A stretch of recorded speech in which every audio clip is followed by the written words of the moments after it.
Kahit na walang bagyo, may mga lugar po sa bansa ang napeperwisyo dahil sa madalas na pag-uulan.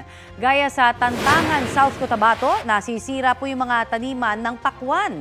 Ayon sa ilang magsasaka, mas akma kasi ang mainit na panahon para sa mga pakwan na kontrolado lamang dapat ang dami ng tubig na idinidilig. Dahil sa sobra-sobrang tubig, nagiging maputla na ang kulay ng mga ito at medyo maliit at hindi na humatamis. Agad na lamang umanong inaani ng mga magsasaka ang mga pakwan na maaari pang ibenta. Mataas muli ang tsansa ng ulan sa halos buong bansa ngayong araw kahit na muling humihina ang hanging habagat. Apektado nito ang western section ng Southern Luzon ayon sa Pag-asa.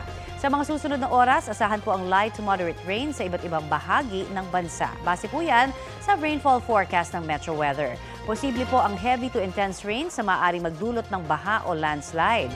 Uulanin din muli ang Metro Manila.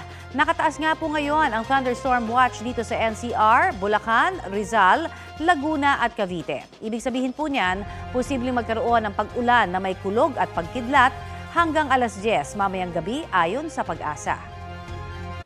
Kapuso, para sa mga maiinit na balita, mag-subscribe sa GMA Integrated News sa YouTube. Sa mga kapuso naman abroad, subaybayan nyo kami sa GMA Pinoy TV at sa www.gmanews.tv.